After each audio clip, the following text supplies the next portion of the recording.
ஆனா அவர் அண்ணன் அப்படின்னு சொல்லி என்னுடைய சித்தப்பாவை சொல்ற பொழுது அந்த அண்ணனின் மனைவி என்னுடைய அம்மாவை என்ன பத்தி பேசுற பொழுது அவர் கொஞ்சம் யோசிச்சு பேசியிருக்கணும். அவங்களுக்கு சித்தப்பா மேல எந்த விதமான மரியாதையும் இல்ல. சந்திக்கிறதா கூட தள்ளி போனது காரணம் சீமான் வந்து ஒரு தப்பு பண்றாரு இலங்கையில அப்படின்னு எல்லாருமே சொல்றாங்க. நான் என்ன தப்புன்னு சொல்ல மாட்டாங்க. இங்க தப்பான இடங்கள் ஏதாவது இருக்கா அப்படின்னு விசாரிச்சார் அப்படின்னு ஒரு கதை வந்தது எங்களுக்கு. மீன் பண்றீங்க தவறான இடங்கள் அங்க இருக்கா அப்படின்னு சொல்லி விபச்சார விடுதிகள் மாதிரியா? அந்த மாதிரி தான். அரசியல் ரீதியா வந்தவரை சித்தி சந்திக்கிறதுக்கான வாய்ப்பு இல்லை. அதோட இவருக்கு ஏற்கனவே இவர் மேல நிறைய அவதூறுகள் இருக்கிற பொழுது எப்படி ஒரு வீட்டுக்குள்ள இவரை விடுவாங்க? முதல்ல அதையும் நம்ம யோசிச்சு பார்க்க வேண்டிய சூழ்நிலையில இருக்கிறோம். உங்க சித்தியோட அக்கா, அதாவது மதிவதனி அவர்களோட சகோதரி அருணா அவர்களுக்கு டிவோர்ஸ் ஆயிடுச்சு. அந்த டிவோர்ஸ்க்கு கூட சீமான் தான் காரணம் அப்படின்ற மாதிரி ஆனா உங்க நேர்காணல பார்த்தேன். என்ன நடந்துச்சு சார்? என்ன காரணம்? அதாவது அருணாண்டி என்ன செய்திருக்காங்கன்னு சொன்னா, குமார் சித்தப்பாவை தூக்கத்துல இருந்து எழுப்பி சீமானுக்கு வணக்கம் சொல்லுங்க, சீமானுக்கு ஒரு 2 வார்த்தை பேசுங்க அப்படின்ற போது அவர் இன்னும் உங்களுக்கு தெரியுமா? அதே மாதிரி சித்தப்பா இவருக்கு 6 விதமான ஆள் கொடுத்தாராம், ஆமக்கறி கொடுத்தாராம், என்னென்னவோ எல்லாம் இவர் சொல்றாரு. அப்ப அவர் என்ன சமையல்காரராகவா அங்க இருந்தார் அல்ல தேசிய தலைவராகவா இருந்தார்? அப்ப யாரை இவங்க கேவலப்படுத்துறாங்க? சீமான உயர்த்தி சொல்லணும் அப்படின்றதுக்காக தேசிய தலைவரையும் பொட்டமானவர்களையும் இவங்க எவ்வளவு தூரம் கொச்சப்படுத்தலுமோ அவ்வளவு தூரம் கொச்சப்படுத்தி வச்சிருக்காங்க. நான் குரல் கொடுக்கலைனாலும் சொல்றாங்க குரல் கொடுக்கலன்னு, குரல் கொடுத்தோன்னு சொல்றாங்க துரோகின்னு. அப்ப நாங்க என்னதான் பண்ண முடியும் இந்த இடத்துல? காரணம் என்னன்னு சொன்னா, அவ்வளவு மக்களை பறி கொடுத்துட்டு, அத்தனை உயிர்களை பறி கொடுத்துட்டு, தானும் தன்னுடைய மனைவி மகளும் மட்டும் வெளிநாடு தப்பி சுகபோகமாக நான் வாழ்க்கையை வாழ்ந்து ஒரு வயது போன காலத்துல அவர் இறந்துட்டார் அப்படின்ற ஒரு அவப்பெயரை அவருக்கு ஏற்படுத்தணும் அப்படின்றத இவங்களுடைய நோக்கம். போர் உச்சகட்டத்துல இருந்த பொழுது அவ்வளவு பேரும் உயிருக்கு போராடி கொண்டிருந்த நேரத்துல இவருக்கு ஆமக்கறி, முதலக்கறி அந்த மாதிரியான புது புது டிஷ் எல்லாம் செய்து கொடுத்து கொண்டிருந்தாரு. போர்லயே அவர் நாட்டம் இல்லாம வேட்டைக்கு போய் சீமானுக்கு பிடிச்ச மிருகங்களை எல்லாம் வேட்டையாடி கொண்டிருந்தாரு.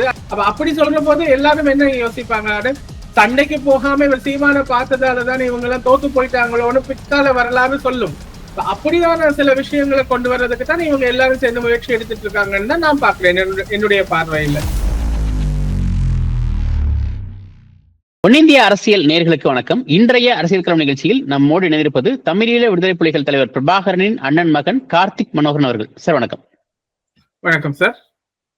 சீமான் பிரபாகரன் புகைப்பட சர்ச்சை வந்தப்போ நீங்களும் சொல்லியிருந்தீங்க பிரபாகரனை சந்திச்சது உண்மை, ஆனா புகைப்படம் எடுத்திருக்க வாய்ப்பு இல்லை, அப்படியே எடுத்திருந்தாலும் அந்த புகைப்படம் அவருக்கு கிடைக்கல அப்படின்னு சொல்லியிருந்தீங்க. அதை தொடர்ந்து சீமானுக்கும் உங்களுக்கும் நாம் தமிழர் கட்சிக்கும் கார்த்திக் மனோகரனுக்கும் இடையில ஒரு தனிப்பட்ட பிரச்சனையா மாறி இருக்கு.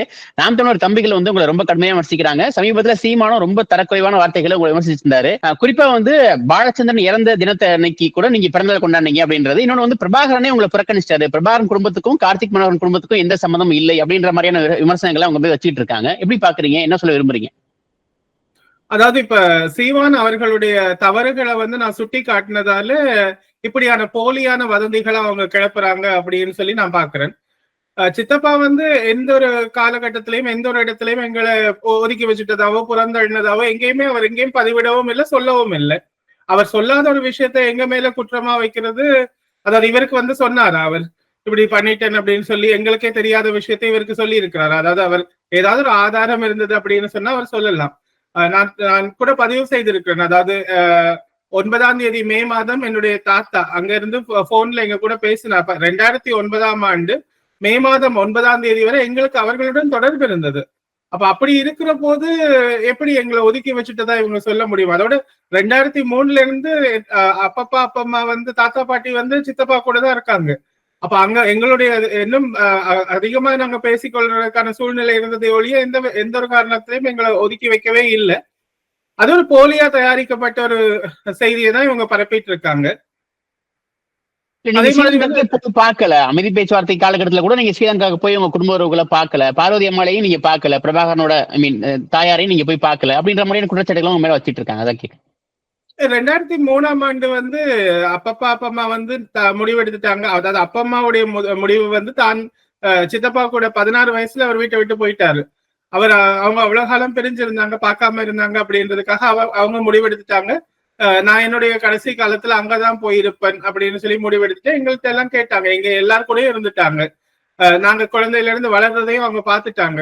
அதோட நாங்களும் வெளிநாடுகளுக்கு எல்லாம் வந்துட்டோம் அப்படின்றதால அவங்க தனியே தான் இந்தியாவில இருந்தாங்க, முசிறியில இருந்தாங்க அந்த நேரம்.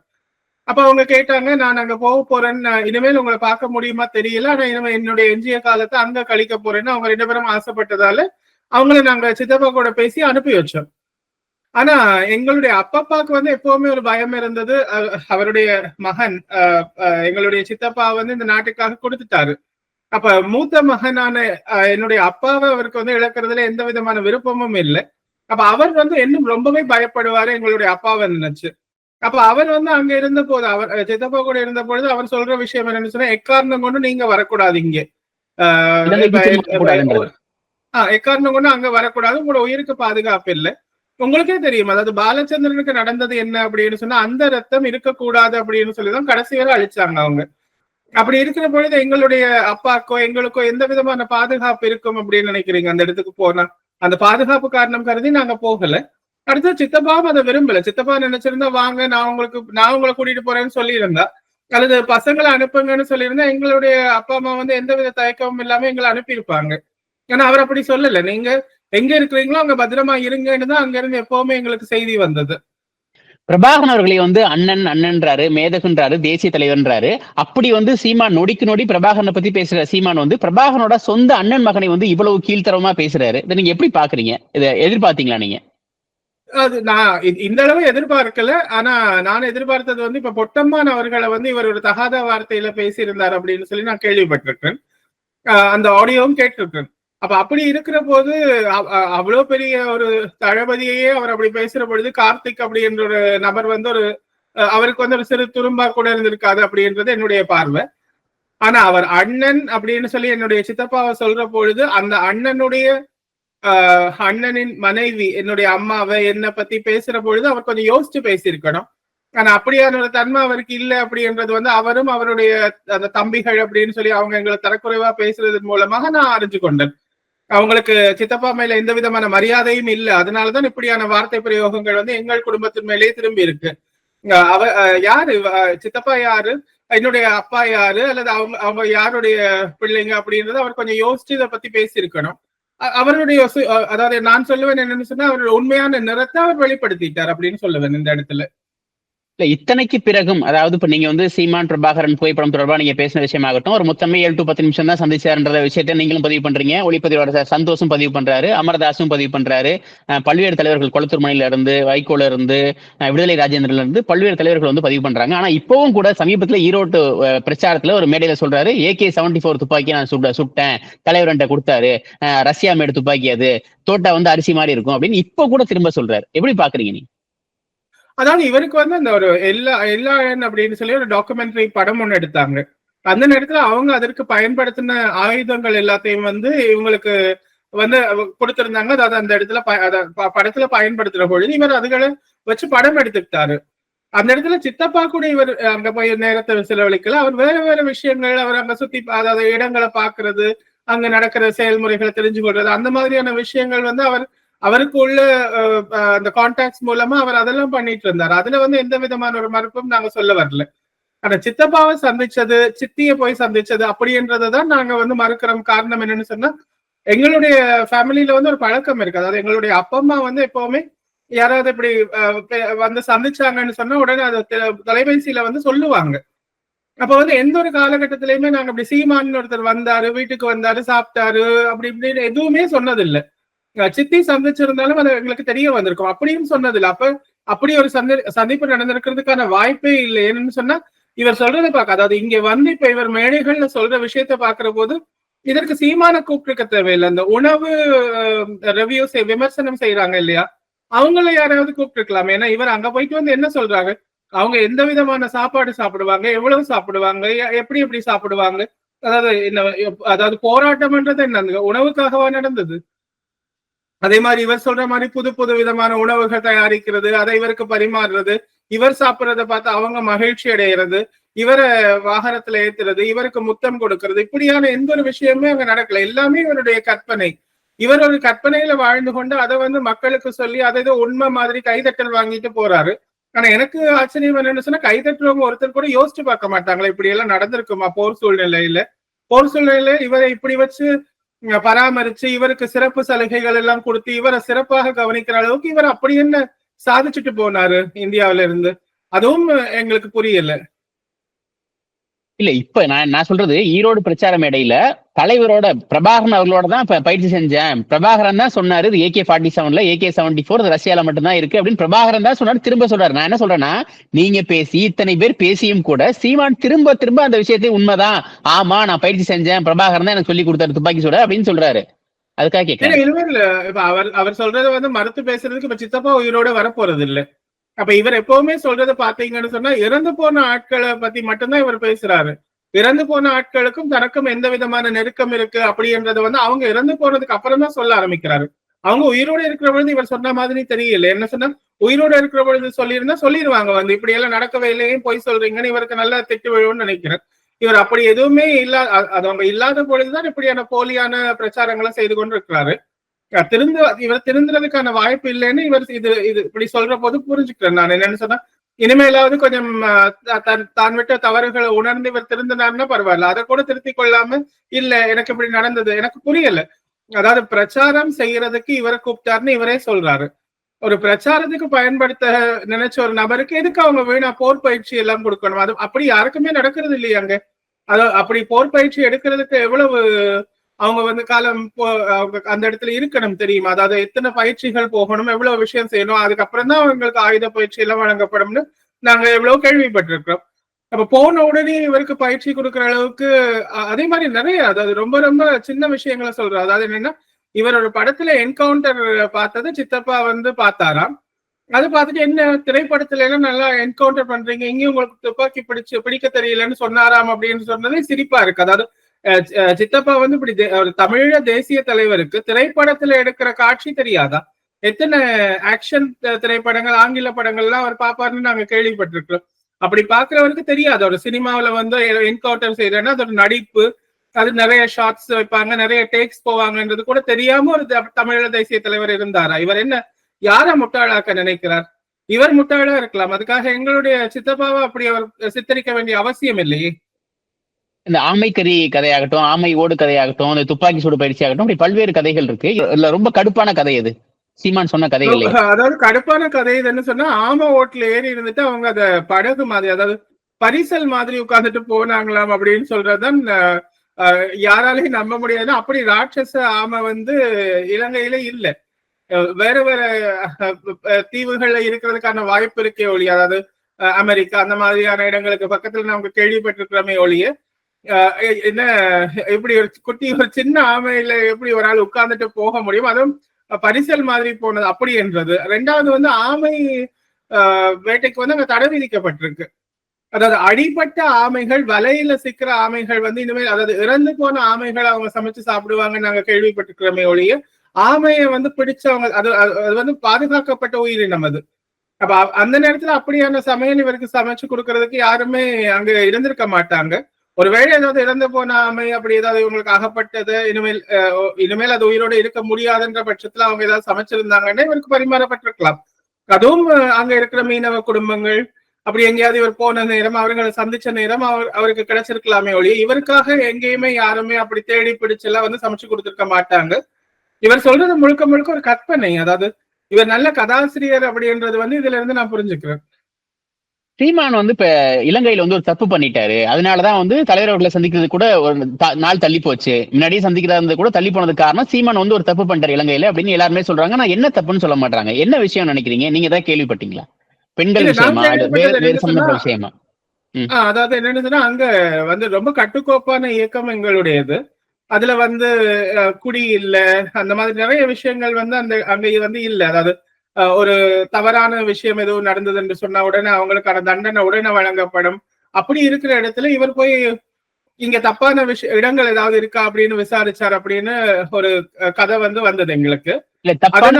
மீன் பண்றீங்க தவறான இடங்கள் அங்க இருக்கா அப்படின்னு சொல்லி, விபச்சார விடுதிகள் மாதிரியா? அந்த மாதிரி தான். ஓகே, அது ஓகே. மாதிரி இவர் விசாரிச்சிருக்காரு. இயக்கத்துல இருந்த இவரை கூட்டிட்டு போன போராளிகள்கிட்ட விசாரிச்ச பொழுது அது பொட்டமான் அவர் காதுக்கு போயிருக்கு. ரெண்டாவது வந்து இவர் வந்து தன் ஈழத்துல இருக்கிற ஒரு விதவை பெண்ணுக்கு தான் வாழ்வு கொடுப்பேன் அப்படின்னு சொல்லி அங்கே ஒரு முக்கியமான ஒரு அண்ணன் அவர் மாவீரர் ஆகிட்டாரு. அவருடைய மனைவியை திருமணம் செய்து கொள்றதா அவங்களுக்கு கொஞ்சம் பிரச்சனைகள் கொடுத்திருக்காரு. அந்த விஷயங்களும் பொட்டம்மான் அவர்கள் காதுக்கு போயிருக்கு. இது ரெண்டும் போனதுல இருந்து பொட்டம்மானுக்கு இவர் மேல ஒரு நல்ல அபிப்பிராயம் இல்லை. அதனால அவர் என்ன செய்தார்னு சொன்னா சித்தப்பாவை இவர் சந்திக்கிறத வந்து தவிர்த்துட்டே வந்தாரு.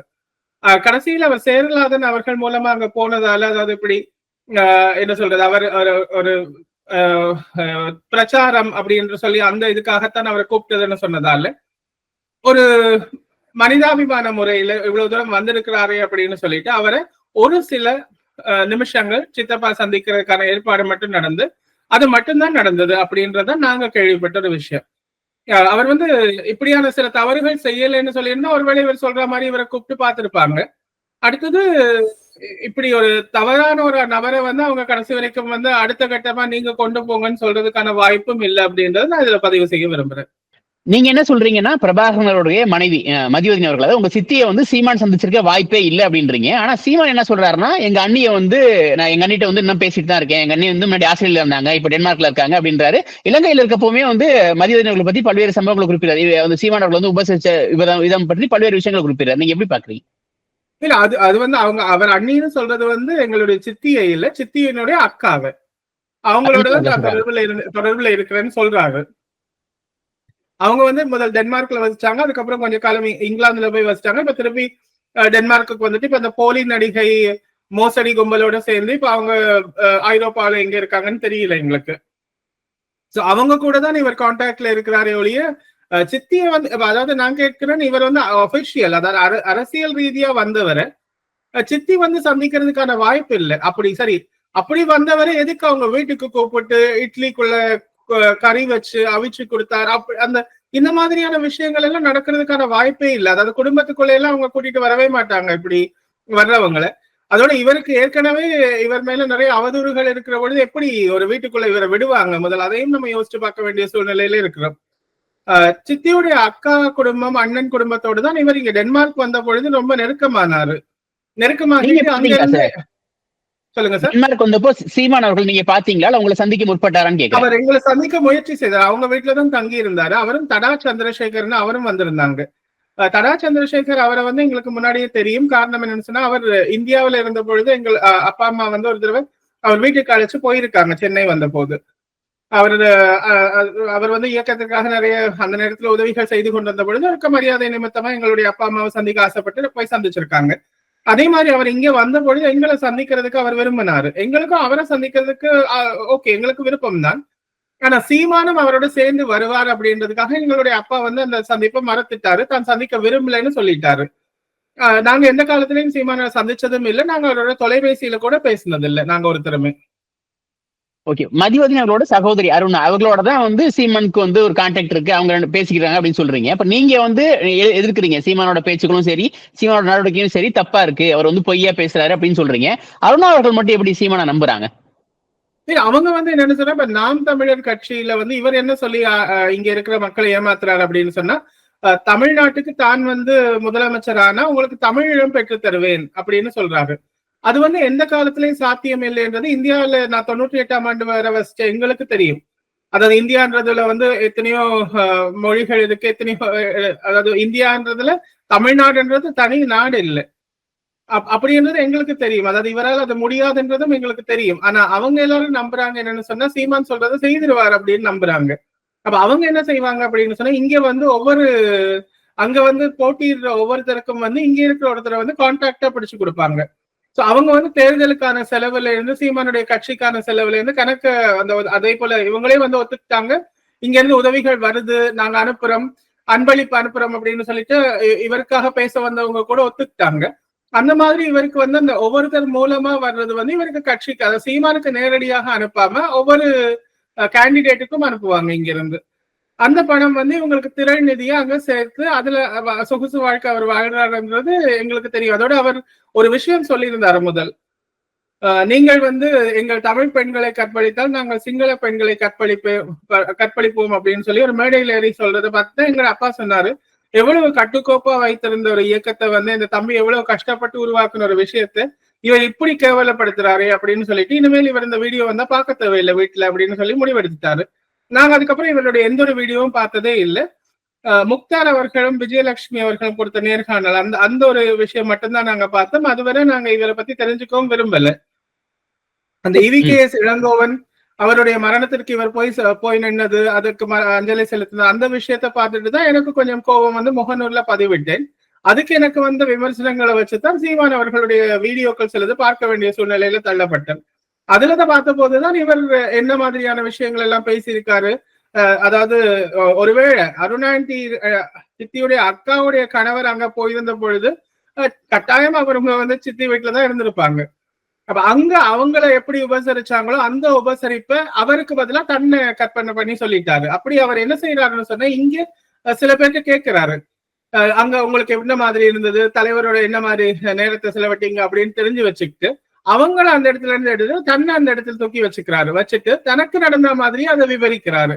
அப்படியான விஷயங்களை தான் எங்களுக்கு அவருடைய நேர்காணல்களோ அல்லது அவருடைய மேடை பேச்சுகள் மூலமா புரிஞ்சு கொள்ள முடியதா இருக்கு.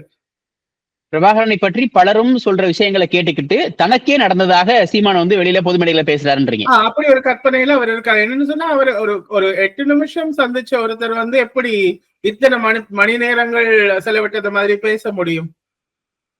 ஓகே, உங்க சித்தியோட அக்கா, அதாவது மதிவதனி அவர்களோட சகோதரி அருணா அவர்களுக்கு டிவோர்ஸ் ஆயிடுச்சு. அந்த டிவோர்ஸ்க்கு கூட சீமான் தான் காரணம் அப்படின்ற மாதிரி ஆனா உங்க நேர்காணல பார்த்தேன். என்ன நடந்துச்சு சார், என்ன காரணம்? இல்ல, அதாவது என்னன்னு சொன்னா, இங்க போலியான மோசடி நடிகை வந்து 13ஆம் தேதி பிப்ரவரி மாசம் 2023ஆம் ஆண்டு நெடுமாறன் அங்கிள், காசி ஆனந்தன் இவங்க எல்லாம் கூப்பிட்டு அறிவிச்சிருந்தாங்க. அந்த நேரத்துல அருணாண்டி அவங்கள எதிர்த்தாங்க. அதுக்கப்புறம் ஒரு சிறிது காலத்துல ஆகஸ்ட் மாசம் வந்து அவங்களே சொல்லிட்டாங்க, சித்தப்பாவும் சித்தியும் தங்கையும் உயிரோட இருக்காங்கன்ற மாதிரி, தான் போய் சந்திச்சுட்டு வந்த மாதிரி எல்லாம் பேட்டி கொடுக்க ஆரம்பிச்சுட்டாங்க. அப்ப அவங்க வந்து அந்த நேரம் இங்கிலாந்துல இருந்து டென்மார்க்குக்கு வந்திருந்த நேரம், திடீர்னு ஏன் இவங்க இப்படி எல்லாம் பண்றாங்க அப்படின்னு சொல்லி நாங்க விசாரிச்சு கொண்டு வர்ற பொழுது அவங்களுடைய கணவர் வந்து எங்களுடைய நல்ல மாதிரி பேசுவாரு, பழகிட்டு இருப்பாரு. அப்ப அவர் எங்களுக்கு எடுத்து சொன்ன விஷயங்கள் தான் இது. என்னன்னு சொன்னா, இவங்க அங்க இருந்த போது, இங்கிலாந்துல இருந்த பொழுது இவர் சீமானோட நல்ல நெருக்கமாகிட்டாங்க, இன்னும் அதிக நெருக்கமாகி இருக்காங்க.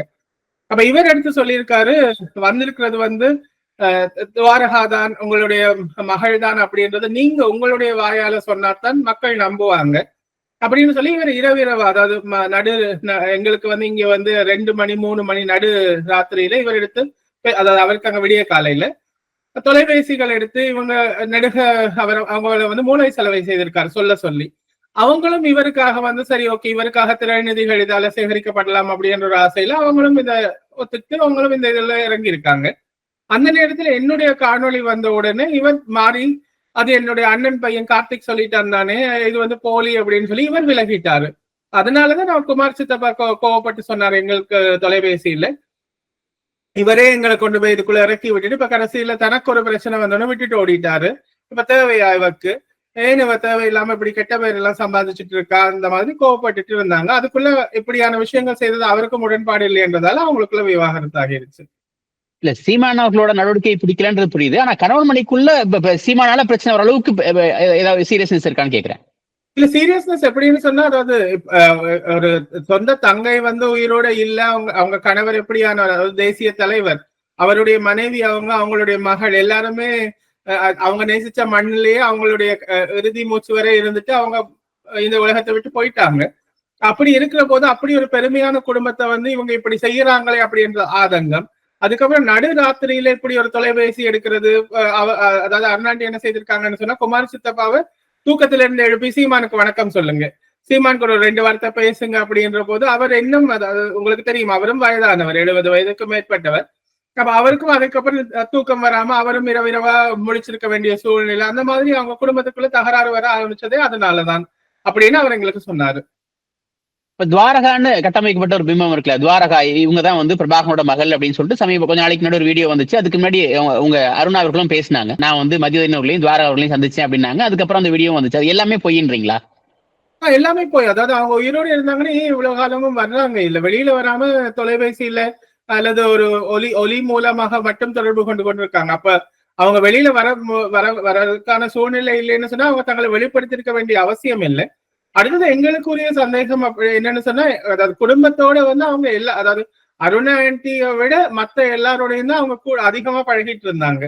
காரணம் என்னன்னு சொன்னா, அருணா ஆண்டி கடைசியில நாட்டுக்கு போயிருந்த பொழுது அவங்க தான் வந்து அக்கா அப்படி என்ற அந்த ஒரு திமிர் அவங்களுக்கு இருந்தது. அதை வந்து மற்ற போராளிகள் கிட்ட காட்டினாங்கன்னு சொல்லி அவங்க சித்தப்பா மூலமா எச்சரிக்கை செய்யப்பட்டாங்க. அதாவது அவங்க குடும்பம் என்றது வேற, இங்க வந்து நீங்க உங்களுடைய இதை வந்து இங்க இருக்கிற ஆட்கள்ல பிரயோகிக்க கூடாது அப்படின்னு சொல்லி அனுப்பி வச்சிருந்தாரு. அப்ப அவங்கள எக்காரணம் கொண்டும் இங்க அவங்க கூட பேசுவாங்க அப்படின்றது வந்து எங்களுக்கு ஆச்சரியமா இருந்தது. அதே மாதிரி வந்து வந்திருக்கிறது துவாரகாதான் அப்படின்னு சொன்னா அவங்க வந்து எங்க கூட பேசியிருக்கு, எல்லாரு கூடயும் பேசியிருக்கலாமே. அதாவது ஏன் இவங்க கூட மட்டும் பேசுறாங்க?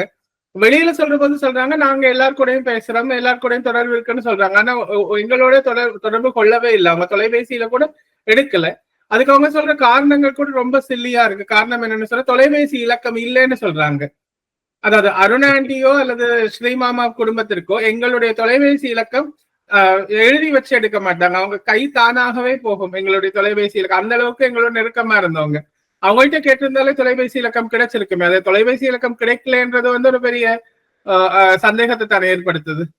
இருந்தாலும் பிரபாகரன் மனைவியோட சகோதரி அருணா அவங்க சொல்றாங்க நான் மதிவதனையும் பார்த்தேன், துவாரகாவையும் பார்த்தேன் அப்படின்னு. சோ அதோட உண்மைத்தன்மையை வந்து நீங்க கேள்வி எழுப்புறது உயிரோட இல்லாதவங்களை எப்படி இவங்க பார்க்க முடியும்? அதே மாதிரி வந்து இப்ப உயிரோட இருக்கிறாங்கன்னு சொன்னா இவங்க முதல் குடும்பத்தோட வந்து பேசியிருப்பாங்க, இப்படி நான் பார்த்துட்டேன்னு. அவங்க அந்த ஒரு மகிழ்ச்சியை கூட எங்களோட பகிர்ந்து கொள்ளலையே, அது ஏன்? அதாவது எங்களுக்கு வந்து 2 அத்தைமார் கூட இருக்காங்க. எங்க ஒருத்தர்கிட்டயுமே இவங்க சொல்லல. அதாவது வரும்போது சித்தியும் முதல்ல சொன்னது வந்து சித்தியும் தங்கையும் இருக்காங்கன்னு மட்டும்தான் சொன்னாங்க. அதுக்கப்புறம் திடீர்னு சித்தப்பாவும் இருக்காங்கன்னு எல்லாம் சேர்த்தாங்க. இப்ப கூட சொல்லிட்டு இருக்காங்க, அதாவது சித்தப்பா வந்து பேசுவார்னு சொல்லி எவ்வளவு காலம் இப்ப ஒவ்வொரு மாசமும் நம்பிட்டு தான் இருக்காங்களா? இல்ல அவங்க வந்து இப்படி அந்த கூட்டங்கள் வச்சிட்டு இருக்காங்கன்னு இப்ப கேள்விப்பட்டோம். ஒவ்வொரு வாரமும் ஒவ்வொரு ஞாயிற்றுக்கிழமையும் இப்ப சுவிஸ்ல வந்து 12ஆம் தேதி ஜூரிச்ல, 19ஆம் தேதி பாசல் அப்படியான இடங்கள்ல வந்து கூட்டம் வச்சு இப்படி அவங்க தொலைபேசி மூலமாக, அதாவது ஒரு வாட்ஸ்அப் கால் மூலமா ஏதோ ஜூம் மூலமாகவோ ஏதோ பேச வைக்கிறாங்க. அந்த பொண்ணு வந்து பேசுது, ஒரு குரல் வந்து பேசுது, தன்னைத்தான் மகள்னு சொல்லிக்குது அப்படின்னு கேள்விப்பட்டோம்.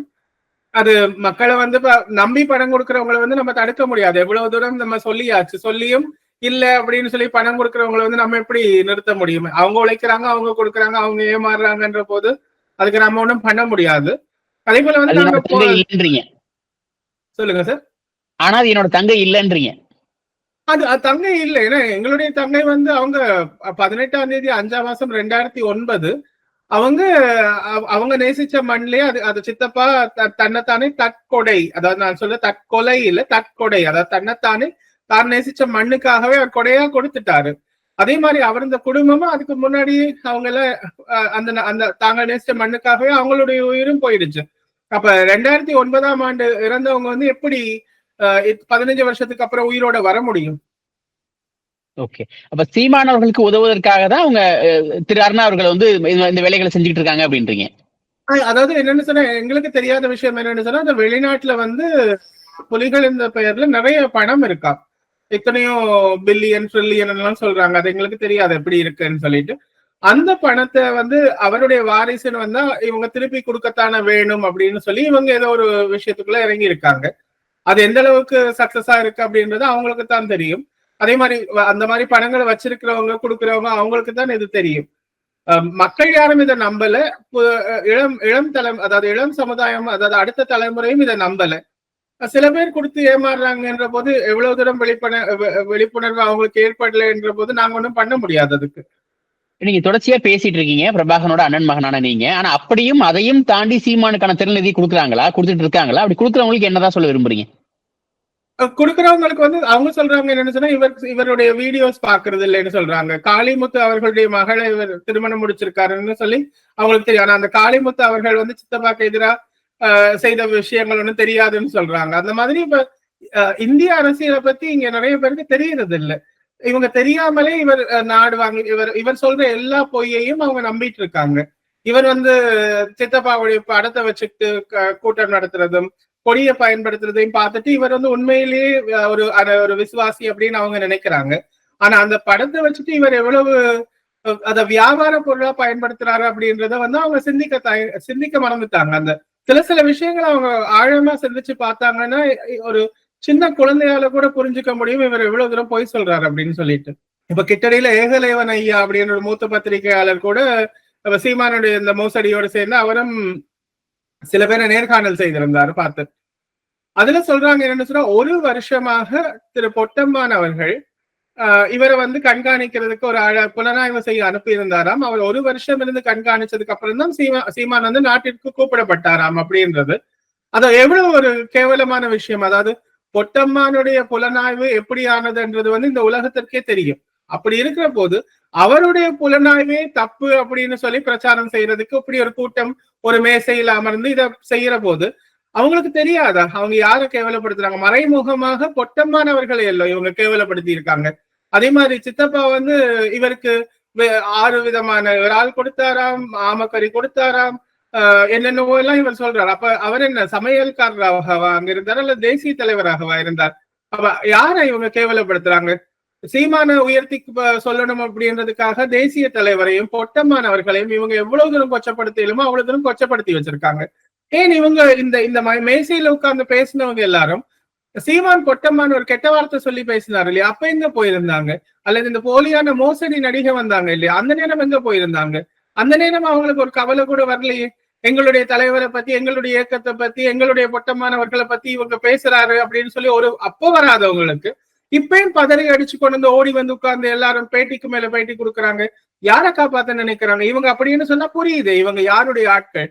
இவங்க சித்தப்பாவுடைய ஆட்களே இல்லை. இவங்க எல்லாரும் சீமானுக்காக இவங்க வந்து வேற வேற தவறான ஒரு பாதையில போய்கொண்டிருக்க ஆட்கள்ன்றது எங்களுக்கு இலகுவாக புரிஞ்சு கொள்ள முடியுதா இருக்கு. இவங்க யாருமே அந்த வீரவணக்க நிகழ்வுக்கும் வரல. அந்த வீரவணக்க நிகழ்வு நடக்கிற பொழுது இவங்க அதை குழப்பம் ஏற்படுத்த நினைச்சவங்களே ஒழிய இந்த வந்து உட்கார்ந்து இருந்த பேசினவங்க யாருமே வீரவணக்க நிகழ்வுக்கு வந்த ஆட்கள் இல்லை. ரெண்டாவது வந்து அதுல பாலா அப்படின்னு சொல்லிட்டு ஒருத்தர் உட்கார்ந்து இருந்தாரு. அவர் வந்து அங்க வந்து ஒரு பேங்க்ல, அதாவது வைப்பகம், தமிழீழ வைப்பகத்துல ஒரு வேலை செய்தவர், அவ்வளவுதான். அவருக்கும் இந்த இயக்கத்திற்கும் எந்த விதமான தொடர்பும் இல்லை. அவருடைய வீடியோ ஒன்று எங்களுக்கு அனுப்பிச்சிருந்தாங்க, நான் பார்த்தேன். அவர் சொல்லியிருக்காரு டென்மார்க்குக்கு எங்களை அனுப்பி வச்சது இவங்க தான், சீமான், தடா சந்திரசேகர், அவங்க தான் அனுப்பி வச்சாங்கன்னு சொல்லி அவர் தடா சந்திரசேகர் அவருடைய நினைவு தினத்துல அவர் மேடையில ஏறி பேசியிருக்காரு.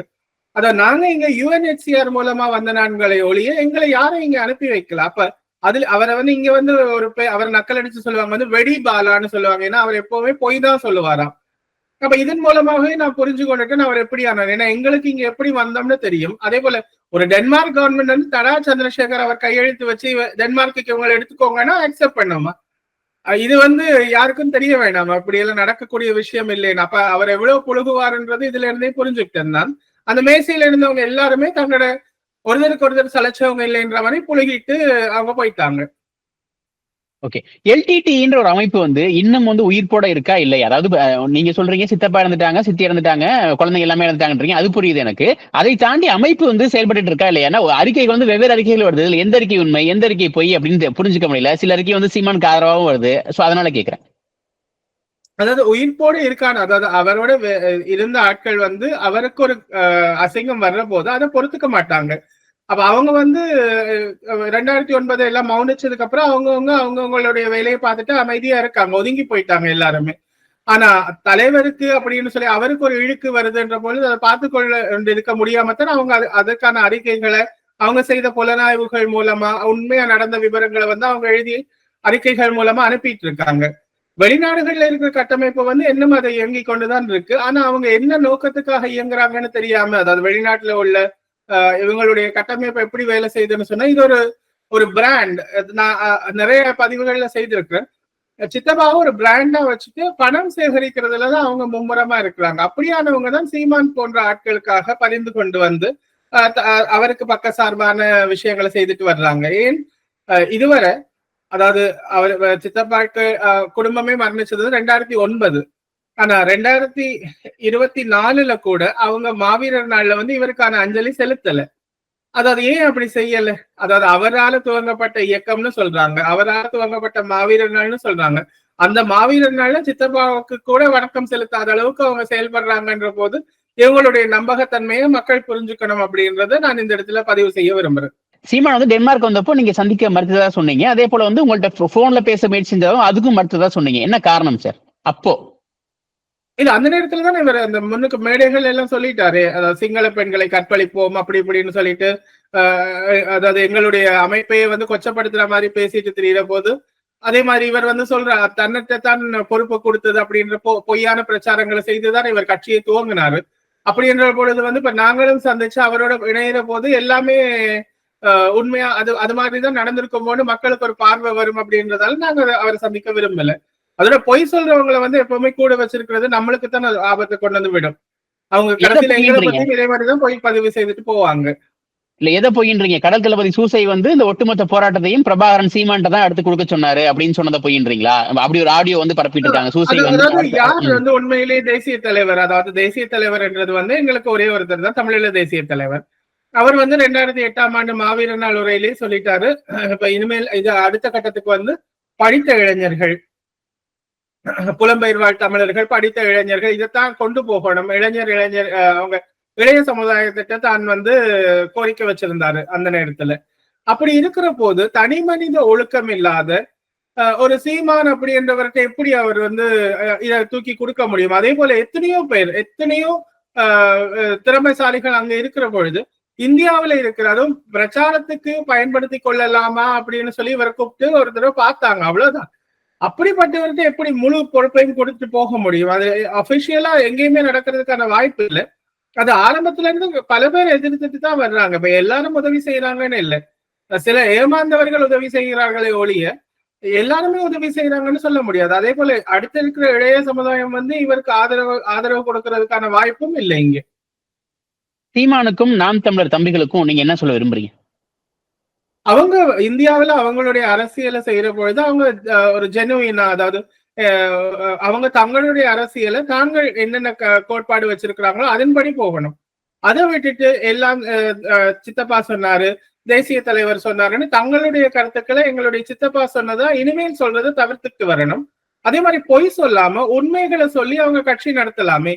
அது அவங்க தமிழ் மக்களுக்கு வந்து நல்லது செய்தாங்க, தமிழ்நாட்டு மக்களுக்கு நல்லது செய்தாங்கன்னு சொன்னா கட்டாயம் தமிழ்நாட்டு மக்கள் அவங்கள ஆதரிப்பாங்க, அவங்களுக்கான வாக்களிப்பாங்க. அதை விட்டுட்டு பொய்க்கு மேல பொய் சொல்லிட்டு இருந்தா அவங்க இன்னும் வெறுப்பை சம்பாதிப்பாங்க. அதாவது கெட்ட வார்த்தைகள் பயன்படுத்தி ஒரு தர காயப்படுத்துறது அல்லது அவங்களுக்கு குடும்பத்தை தாக்குறது. என்னை பத்தி கூட சொல்லியிருந்தாங்க, 2009ஆம் ஆண்டு அங்க வந்து பாலச்சந்திரன் இருந்த பொழுது நான் கேக் வெட்டி கொண்டாடினேன் நான் அப்படின்னு சொல்லி எல்லாம் போட்டிருந்தாங்க. அவங்க நிறைய விஷயங்களை மறைக்கிறாங்க. காரணம் என்னன்னு சொன்னா, எனக்கு திருமணமானது 2013. அப்ப எப்படி என்னுடைய மனைவியோட நான் 2009ஆம் ஆண்டு நான் கொண்டாடி இருக்க முடியும்? அதே மாதிரி வந்து 18ஆம் தேதி 5ஆம் மாதம் 2009 அவங்க மரணிச்சுட்டாங்க அப்படின்னு சொல்லிட்டு நாங்க ஒவ்வொரு வருஷமா அவங்களுடைய நினைவு தினம் 18ஆம் தேதி 5ஆம் மாசம், என்னுடைய பிறந்த நாள் 19ஆம் தேதி. அப்ப அதுக்கு அடுத்த நாள் ஒரு சில வருஷங்கள்ல வந்து மாற்றங்கள் ஏற்படாதும் திருமணத்திற்கு பிறகுதான் இந்த கேக் வெட்டுறதை துவங்கினது. அப்படின்னு இருக்கிற பொழுது 18ஆம் தேதியா நான் கொண்டாடி இருக்கிறேன் இல்லையே, 19ஆம் தேதி தானே. அப்ப அதை எப்படி தவறுன்னு இவங்க பார்ப்பாங்க? அதற்கு இந்த 2009ற்கு பிறகுதான் சீமானை திருமணம் முடிச்சார். அப்ப இவ்வளவு சோகத்துல இருந்தவர் அப்பயும் திருமணம் செய்துட்டாரு. அப்ப நாங்க செய்தா எல்லாமே தப்பு, அவங்க செய்தா எல்லாமே சரி அப்படின்னு சொல்லி நினைக்கிற அந்த இதுல இருந்து அந்த அவருடைய கட்சி ஆட்கள் எல்லாம் வெளியில வரணும். அதே மாதிரி வந்து ஒரு தலைவன் தவறு செய்தா அந்த தலைவனுக்கு பின்னுக்கு அந்த தவறோடையே பயணிக்க கூடாது. தலைவன் தவறு செய்தா தட்டி கேட்கணும். அந்த தலைவனை வந்து சரியான பாதையில கொண்டு போறது வந்து அந்த கட்சியில இருக்கிற அவருடைய தம்பிகளுக்கான பங்கும் இருக்கு. அப்ப அவரை திருத்துறதுக்கு முயற்சி செய்யலாமே, அவரோட கூட சேர்ந்து இப்படி மத்தாக்கள் மேல சேரவாரி இறைக்காம. ஓகே, தமிழ்நாட்டோட அரசியல் களத்தை வந்து சீமான் இப்ப எப்படி கட்டமைக்கிறாருன்னா, பெரியார் வெர்சஸ் பிரபாகரன் அப்படின்றாரு. பெரியாரோட கைத்தடியா பிரபாகரோட துப்பாக்கியா பாத்துறலாம் அப்படின்றாரு. எப்படி பாக்குறீங்க? என்ன சொல்ல விரும்புறீங்க? என்னைக்கு எங்களுடைய தேசிய தலைவர் வந்து பெரியாரை எதிர்க்கிறதா சொன்னாரு, அப்படி எந்த இடத்துலயுமே ஒரு பதிவு இல்லை. என்னோட கருத்து களத்துல கலந்து கொண்டவங்க கூட ஒருத்தர் கூட சொன்னாரு, இப்ப இருந்திருந்தா தலைவர் எதிர்த்திருப்பாரு அப்படின்னு சொன்னாரு. அப்படி இருந்திருந்தா தானே, அவர் இல்லதானே. இல்லைன்ற பொழுது இது வந்து பெரியார் வெர்சஸ் சீமானு வேணா வச்சு அவங்க சண்டை போட்டுக்கிட்டோம். அதுல எங்களுக்கு எந்த விதமான ஆட்சேபனையும் இல்லைன்னா அது அவரது சொந்த கருத்து. இத்தனை காலமா பெரியாரை வச்சுட்டு பெரியாருடைய கொள்கையில தான் பயணிக்கிறதா சொல்லிட்டு தன்னுடைய வீட்டுல பெரியாருடைய புகைப்படத்தை வரவேற்பறையில எல்லாம் மாட்டி வச்சிருந்துட்டு திடீர்னு வந்து அவருக்கு விருப்பம் இல்லை, ஏதோ ஒரு அரசியல் ஆதாயத்துக்காக அவர் எதிர்க்கிற மாதிரி வந்திருக்காரு. வந்திருக்க போல அதையும் எங்களுடைய சித்தப்பாவுடைய பெயரை பயன்படுத்தணும், அல்லது எங்களுடைய தேசிய தலைவருடைய பெயரை அந்த இடத்துல இழுத்து விடணும். அவர் தனக்கும் இவருக்கும் பகை இருந்தா தனக்கும் இவருக்கும் பகை இருக்குன்னு சொல்லணும். எல்லாத்துக்குமே அவரை இழுத்து விட வேண்டிய அவசியம் இல்லை. இவரை வச்சு அரசியல் செய்யறது அவர் முதல் நிறுத்தினார்னா அது வந்து எங்களுக்கு மிக மகிழ்ச்சியை தரும் உண்மையிலேயே. உங்களை பொறுத்தவரை பிரபாகரனும் உயிரோட இல்ல, அவரோட மனைவியும் உயிரோட இல்ல, பசங்களும் உயிரோட இல்ல, துவாரகாவும் உயிரோட இல்ல, அப்படின்றத உங்களோட கூற்றா இருக்கா? அவங்க ஒருத்தரும் இல்லை. நாங்க அவங்களுக்கான வீரவணக்க நிகழ்வை வந்து போன வருஷம் செய்துட்டோம். 18ஆம் தேதி 5ஆம் மாசம் 2024 ஐரோப்பாவில் இருக்கிற மக்கள் அத்தனை பேருக்குமே அறிவிச்சு நாங்க செய்திருந்தோம். அது வந்து பல தொலைக்காட்சிகளையும் அந்த செய்திகள் வந்தது, ஒளிபரப்பப்பட்டது. இதற்கு மேலேயும் அவங்க உயிரோடு இருக்கிறாங்கன்னு சொன்னா அவங்கதான் வந்து தங்களை நிரூபிக்கணும், அவங்க டிஎன்ஏக்கு வரணும். அந்த வந்திருக்க பெண் வந்து டிஎன்ஏ செய்து பார்த்துக்கலாமே, அது எவ்வளவோ சாத்தியங்கள் இருக்கு. ஏன் அவங்க வந்து எப்பவுமே ஒளிஞ்சிருந்தே பேசுறாங்க? அப்ப ஒளிஞ்சிருந்து பேசுறவங்க வந்து எப்படி மக்களுக்காக இனிமேல் வேலை செய்வாங்க? இந்திய பிரதமர் வந்து சந்திக்க போறாங்க, துவாரகா அப்பாயின்மெண்ட் கேட்டிருக்காங்க இந்திய பிரதமரை சந்திக்க அப்படின்லாம் சொல்றாங்களே. கரெக்ட், மகிழ்ச்சி. நாங்களும் பார்க்க ஆவலா இருக்கிறோம் துவாரகா யாருன்னு. ஏன்னா எங்களுடைய தங்கை இல்ல, இப்ப வர்றது யாருன்னு எங்களுக்கு தெரியத்தானே வேணும். ஏன்னா அவங்க வந்து முகம் காட்டுறதும் இல்ல, இப்ப முகம் காட்டுறதை கூட நிறுத்திட்டாங்க, தனியே குரல் மட்டும்தான் வந்துட்டு இருக்கு. ஏன்னா முகம் காட்டினவங்க ஓடிட்டாங்கன்னு கேள்விப்பட்டோம், குரல் மட்டும்தான் வந்துட்டு இருக்கு. ஏன்னா அவங்க வந்து மக்களுக்காக சேவை செய்ய வந்தவங்க வந்து ஏன் ஒளிஞ்சிருந்து வேலை செய்யறாங்க? இங்க இருக்கிற மக்கள் தானே அவங்களுக்கு ஆதரவா இருப்பாங்க, எப்படி அவங்களை காட்டி கொடுப்பாங்க? இல்ல அவங்க வந்து அவங்க பேரு அவங்க துவாரகான்னு சொல்ல போறவங்க வந்து துவாரகா இல்ல, அவங்க பேரு மதுமிதா, அவங்க சுவிட்சர்லாந்துல இருக்காங்க, ராஜரத்னம் என்பவரோட மகள் அப்படின்னு சொல்லிட்டு ஒரு முன்னாள் புலி பேசுறாரு. அதுதான் உண்மையா? அது உண்மையா இருக்கலாம். என்ன சொன்னா அவங்களுடைய உண்மையான பேர் எங்களுக்கு தெரியாது. ஆனா வந்திருக்கிறது என்னுடைய தங்கை இல்லைன்றது வந்து எங்களுக்கு 100% தெரியும். அடுத்தது அது வந்து அருணாண்டிக்கே தெரியும். என்னன்னு சொன்னா அருணாண்டி அவங்கதான் அங்க கடைசியா போயிட்டு படங்கள் எல்லாம் கொண்டாங்க. அப்ப அதுல இருந்த துவாரகாவும் இப்ப இருக்கிற துவாரகாவும் யாருன்னு அவங்களுக்கு தெரியாதா? அல்லது அவங்களுடைய தங்கையோட மகளே அவங்களுக்கு தெரியாதா? அப்படி அவங்களுடைய தங்கையுடைய மகள்னு சொன்னா ஏன் அவங்க எங்களோட பழகிறதுக்கெல்லாம் இவ்வளவு தயங்குறாங்க? இப்ப சாதாரணமா எங்களோட பேசிட்டு இருந்த துவாரகாக்கு எங்கள்கிட்ட என்ன பயம்? இத்தனை பேர் கூட மாமா மாமான்னு தொலைபேசியில பேசுறாங்க. கௌதமன் அப்படின்றவர் கூட கூட மாமா மாமான்னு பேசி இருந்ததா கூட சொல்லியிருந்தார், அவர் கேள்விப்பட்டேன். அப்ப அப்படி இருக்கிற பொழுது ஏன் பெரியப்பா பெரியப்பான்னு கூப்பிட்டு எங்களுக்கு அண்ணா அண்ணான்னு கூப்பிட்டு என் கூடயே பேசுறதுக்கே இவ்வளவு தயக்கம்? அது துவாரகாவா இருந்திருந்தா அவங்க கட்டாயம் எங்கள்கிட்ட பேசியிருப்பாங்க. ஆனா துவாரகா இல்லைன்றது எங்களுக்கு 100% தெரியும். துவாரகா வந்து நாட்டுல வீர சாவு. அப்ப அப்படி இருக்கிற பொழுது எப்படி அவங்க உயிரோட வர முடியும்? அப்ப வந்திருக்கிறவங்க வந்து தன்னை நிரூபிக்கணும். முதல்ல நிரூபிச்சதுக்கு அப்புறம் பார்ப்போம். என்னுடைய கேள்வி, இப்ப இவ்வளவு தூரம் சீமானுக்காக பேசுறவங்க, சித்தப்பா உயிரோட தானே இருக்காரு. சித்தப்பா கொண்டு வந்து கார்த்திக் சொல்றது எல்லாமே போய் நான் சீமானிட்டத்தான் அடுத்த பொறுப்பு ஒப்படைச்சேன்னு ஒரு வார்த்தை சொல்லி சித்தப்பா வந்து சொல்லிட்டாருன்னா அதுக்கப்புறம் யார் மறக்க போறாங்க? பொட்டம்மான் அவர்கள் உயிரோடு தானே இருக்காரு. அவர் கூட வந்து கேட்டுடலாமே, ஏன் சீமான் என்ன பத்தி தகாத வார்த்தை பேசுனீங்க அப்படின்னு அவர் வந்து கேட்டுடலாமே. அது எதுவுமே நடக்கலையே. அப்ப எப்படி இவங்க எல்லாம் உண்மையா இருக்காங்கன்னு நம்ம எடுத்துக்க முடியும்? அடுத்தது இப்ப பாத்தீங்கன்னு சொன்னா ஏகலைவன் ஐயா வந்து ஒரு ஆடியோ ரிலீஸ் பண்ணியிருக்காரு. அந்த ஆடியோல சந்தோஷ் பேசினதாகவும் அவரோட இன்னொரு பெண் பேசினதாகவும் அந்த ஆடியோ வந்திருக்கு. யோசிச்சு பாருங்க, இப்ப சந்தோஷ் அவர் வந்து இவங்களுக்கு எதிராக நிற்கிற பொழுது எப்படி சந்தோஷ் தான் பேசின ஒரு ஆடியோ கொண்டு போய் இவர்கிட்ட கொடுத்து நீங்க யூஸ் பண்ணிக்கோங்கன்னு சொல்லி இருப்பாரா? கடைசி வரைக்கும் இல்ல. அதுல இன்னொரு குரல் வருது இல்லையா, அது வந்து அருணாண்டியுடைய குரல். அருணாண்டி அதை கொண்டு வந்து அங்க கொடுத்திருக்காங்க அப்படின்னு சொல்ற பொழுது எங்களுக்கு சீமானுக்கும் அருணாண்டிக்கு இன்னமும் தொடர்பு இருக்கு அப்படின்றது எங்களுக்கு இதுல இருந்து ஊர்ஜிதமாகுது. ஏன்னா ஒரு பர்சனலான ஒரு கான்வர்சேஷன் செய்த 3 பேரை தவிர அது வந்து வேற ஒருத்தர்கிட்ட இருக்கிறதுக்கான வாய்ப்பு இல்லை. அப்ப இப்ப திடீர்னு ஓடி வந்து சீமானுக்காக அவங்க நிக்கிறாங்க அப்படின்னு சொல்ற பொழுது இது மறைமுகமாக சீமானு இதுக்குள்ள இருக்கிறாருன்னு தானே அர்த்தம். இப்ப சீமானை காப்பாத்துறதுக்கு ஆதாரங்கள் மட்டும் எப்படி அவருக்கு கிடைக்குது? ஓகே, அப்ப பிரபாகரன் மனைவி மதிவதினோட சகோதரி அருணா மட்டும் ஒரு தரப்பா இருக்காங்க.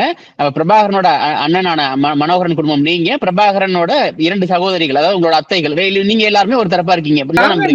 பக்கம் நிக்கிறோம். என்னன்னு சொன்னா உண்மையைத்தான் சொல்லணும். அதாவது இல்லாத ஒரு விஷயத்த பேசக்கூடாது. அல்லது இந்த இந்த இயக்கம் அப்படின்னு சொல்லி நாங்க எங்களுடைய குடும்பம் வந்து இதுல ஒரு ரூபா கூட எடுத்து செலவழிச்சதும் இல்லை.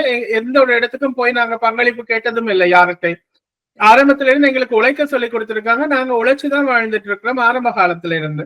அப்படின்ற பொழுது எங்களுக்கு போய் சொல்லியோ பணம் சேகரிக்க வேண்டிய அவசியமோ எங்களுக்கு எந்த காலத்திலயும் வந்ததும் இல்லை, இனி வரப்போவதும் இல்லை. அதாவது அவரை வந்து நாங்க எங்களுடைய குடும்பமா பாக்குறோம். அதே மாதிரி வந்து இந்த மக்கள் அத்தனை பேரும் அவரை தேசிய தலைவரா பாக்குறாங்க. நாங்களும் அந்த நாட்டு மக்கள் என்ற பட்சத்துல அவரை நாங்க எங்களுடைய தேசிய தலைவரா பாக்குறோம். எங்களுடைய தேசிய தலைவருடைய பெயருக்கோ அவருடைய குடும்பத்தின் பெயருக்கோ களங்கம் வரக்கூடாது அப்படின்றதுக்காகத்தான் நான் குரல் கொடுக்க வந்தேன். நான் யார்கிட்டயுமே எதுவுமே கேட்கல. அப்படி இருக்கிற பொழுது எனக்கு மேல ஏன் சேரடிக்கிறாங்க? அப்ப நான் குரல் கொடுக்கலைனாலும் சொல்றாங்க குரல் கொடுக்கலன்னு, குரல் கொடுத்தோன்னு சொல்றாங்க துரோகின்னு. அப்ப நாங்க என்னதான் பண்ண முடியும் இந்த இடத்துல? அப்ப நாங்களும் ஒத்துக்கொண்டு இல்ல இவங்க வந்த போலியான ஆட்களோட சேர்ந்து நாங்களும் பயணிச்சு மோசடி செய்யறதுக்கு ஆசைப்படுறாங்களா? அது எங்களால சுட்டு போட்டாலும் அப்படி எங்களால செய்ய முடியாது. இருந்தால் தலைவன் இல்லையே இறைவன் சொல்லி அவரை பெருமைப்படுத்த போறோம் அப்படின்னு சொல்லிட்டு இருந்தாங்க இங்க இருக்கிற அமைப்பினர். கடைசியில பார்க்க போற பொழுது அவரை உயிரோட வந்துட்டாரு, அவரும் அவருடைய மனைவி மகளை கூட்டிட்டு வெளிநாடு ஓடி வந்து சொகுசா வாழ்றாருன்ற மாதிரி ஒரு பிம்பத்தை நிறுவ நினைக்கிறாங்க. அப்படி செய்யறதுக்கு தான் நாங்க எதிர்க்கிறோம். என்னன்னு சொன்னா அவர் அந்த மண்ணுக்காகவே தன்னுடைய உயிரை கொடுத்த ஒரு தியாகத்தை வந்து கொச்சப்படுத்தக்கூடாது. அதாவது உண்மை எந்த உண்மையோ அதை பேசணும். அப்படி இல்லைன்னு சொன்னா நாங்க சொல்றது பொய்ன்னு சொன்னா அவங்க அதை நிரூபிக்கணும். வந்திருக்கிறத இவங்கதான்றத நிரூபிக்கிறது அவங்களுடைய. இப்ப நாங்க இல்லைன்னு சொல்லிட்டோம், நாங்க அப்ப எதையும் நிரூபிக்க வேண்டிய அவசியம் இல்லை. ஆனா இருக்குன்னு சொல்றவங்க தான் இருக்கிறத நிரூபிக்கணும். நிரூபிக்காம எத்தனை வருஷ கணக்காகுது. இப்போ சொல்றாங்க அடுத்த மே வருவாரா? அப்ப இவங்க முதல்ல இருந்து முடிவெடுக்கணும் எப்போ வருவாருன்றதை எக்ஸாக்ட்லி ஒரு தீர்மானிச்சு அதுக்கப்புறம் அவங்க வந்திருக்கணும். அப்படி இல்லைன்னா வர்ற பொழுது அவங்களுக்கான ஆதாரங்களோட வந்திருக்கணும். எதுவுமே இல்லாம எப்படி இவங்க திடீர்னு சொல்ல முடியும் எல்லாத்தையும்?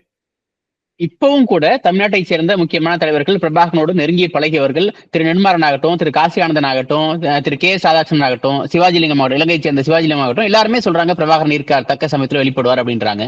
நீங்க என்ன சொல்ல விரும்புறீங்க? அந்த அவங்கள்ட்ட கேட்டு சொன்னா நாங்களும் அதுவரை கொஞ்சம் பொறுமையா இருந்து தேவையில்லாத இந்த டென்ஷன்களுக்குள்ள போகாம எக்ஸாக்ட்லி அவங்கள அந்த தக்க சமயம் என்ன அப்படின்னு ஒரு டேட்டை சரியான டேட்டை பிக்ஸ் பண்ணி அறிவிக்க சொல்லுங்க. அதுக்கப்புறம் அவங்க எல்லாரும் போய் சித்தப்பா கூட்டிட்டு இவங்களும் சேர்ந்து வந்து நின்று அவங்க பேட்டி கொடுத்து இவர் தான் தேசிய தலைவர்னு எல்லாருக்கும் நிரூபிக்கட்டும். அதுக்கப்புறம் பாத்துக்கலாம். இவங்க சும்மா புலி வருதுன்ற மாதிரி இல்ல பேசிட்டு இருக்காங்க. எந்த ஒரு ஆதாரமுமே இல்லாம எந்த ஒரு இதுவுமே இல்லாம அவங்க சொல்ற பழைய கதைகளை வந்து கேட்டு ஏமாறுறதுக்கு வந்து இங்க இப்ப நாங்க முட்டாள்கள் இல்லையே. இல்ல ஏதாச்சும் உள்நோக்கம் இருக்கும்னு நினைக்கிறீங்களா? இல்ல எதுக்காக அப்படி சொல்றாங்கன்னு நினைக்கிறீங்க? கட்டாயம் அவங்களுடைய உள்நோக்கம் வந்து பணம் சேகரிக்கிறது. அதாவது மக்கள் வந்து ஏமாந்து கொடுப்பாங்க. இப்ப கூட சில பேர் கொடுத்து நான் கேள்விப்பட்டது சில வந்து என்னன்னு சொன்னா இப்படி எங்களுடைய தேசிய தலைவர் வந்து சாப்பாட்டுக்கு கூட வழி இல்லாம கஷ்டப்படுறாராம், மருத்துவத்துக்கு காசு இல்லாம இருக்கிறாராம்னு சொல்லி கொஞ்சம் வயதான ஆட்கள் வந்து அவங்க வந்து அவர்களை வச்ச அன்புக்காக இவங்கள்ட்ட பணத்தை கொடுத்து ஏமாந்து போன ஆட்களும் இருக்காங்க. ஆனா வெளியில வந்து சொல்ல தயங்குறாங்களே ஒழிய நிறைய பேர் அந்த மாதிரி தான். காரணம் என்னன்னு சொன்னா அவங்க வந்து ஒரு மாய வலையில இருக்காங்க. என்னன்னு சொன்னா எங்களுடைய தலைவர் அப்படின்னு சொல்லி பாக்குறாங்க. அவங்க மத்த விஷயங்களை சிந்திக்க மாட்டாங்க. ஐயோ அவர் சாப்பிடாம இருக்காரே, நான் இங்க 3 வேளை சாப்பிடுறேன் அப்படி யோசிக்கிறாங்க. ஆனா இப்ப நாங்களே கேட்கிறோம், எங்களுடைய வீட்டுல வந்து எங்களுடைய சித்தப்பா சித்தி வந்தா தங்க வைக்க மாட்டோமா நாங்க? அல்ல தங்கைக்கு நாங்க வச்சு பார்க்க மாட்டோமா? ஏன் அவங்க மத்தவங்க பணத்துல வாழணும்? என்ன வந்தா குடும்பம் எங்கள்கிட்ட வந்தா நாங்களே பார்த்துப்போமே. ஏன் அருணா ஆண்டி ஸ்ரீமாமா அவங்க கிட்ட போனா அவங்க பாத்துப்பாங்களே.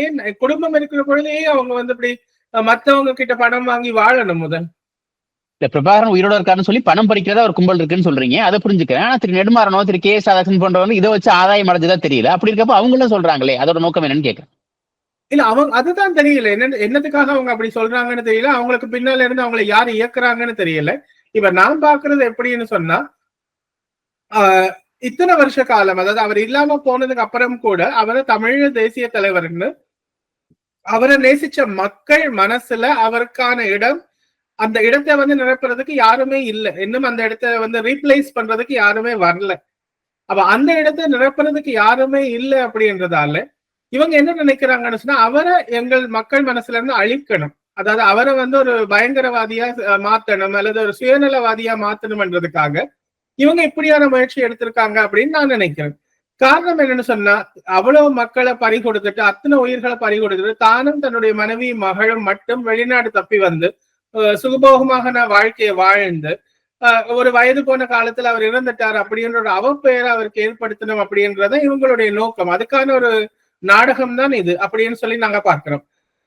அதுதான் உண்மையும் கூட. என்னன்னு சொன்னா இப்ப பாத்தீங்கன்னு சொன்னா வெளிநாட்டுல போய் தப்பி வாழ்ந்துட்டாரு இறந்துட்டாரு அப்படின்னு சொல்ற போது வரலாற்றுல என்னென்னு பதியப்படும்?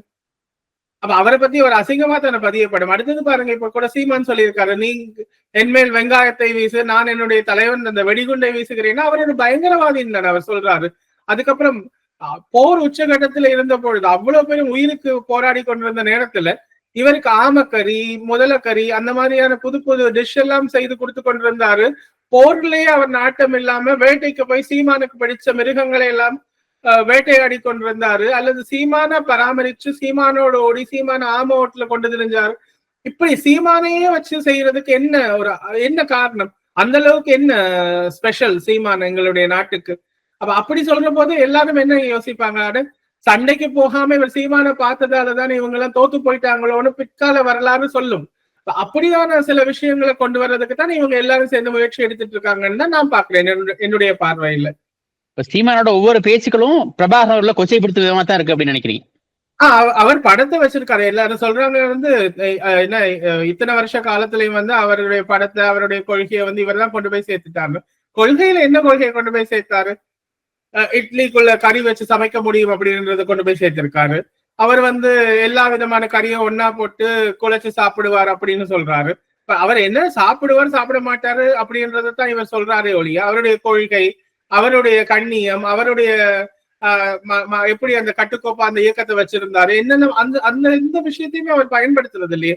தன்னைத்தான் பெருமைப்படுத்திக் கொள்றதுக்கு எங்களுடைய சித்தப்பாவுடைய பெயரை பயன்படுத்தி கொள்றாரே ஒழிய இவர் சித்தப்பாவிற்கு பெருமை ஏற்படுத்துற விதத்துல எதையுமே இவர் சொன்னதில்லை. அதுதான் இங்க இருக்கிற தேசிய தலைவரை நேசிக்கிற அத்தனை பேர் மனதிலையும் உள்ள கொந்தளிப்பு. அதுதான் இவர் முடிஞ்சவரை எங்களுடைய தேசிய தலைவரை கொச்சப்படுத்துறாரு. அந்த மண்ணில் பிறந்த எனக்கும் அவர் தேசிய தலைவர் தான். அவர் அப்படி செய்யற போது அது எங்க எல்லாரையும் ஒட்டுமொத்த ஈழத் தமிழர்களையுமே இவர் கேவலப்படுத்துற மாதிரி அமையுதுன்றதுதான் இங்க உள்ள போராளிகள், முன்னாள் போராளிகள் அல்லது என்ன சொல்ற அவரை நேசிக்கிற மக்கள், அவருக்காகவே இன்னமும் மனசுல வலிய சுமந்து கொண்டிருக்கிற மக்களுக்கு அது இன்னும் கவலையைத்தான் கொண்டு தருது அப்படின்றத நான் பதிவு செய்ய விரும்புறேன். நன்றி கார்த்திக், உங்களை மிக்க நன்றி. ரொம்ப நன்றி சார்.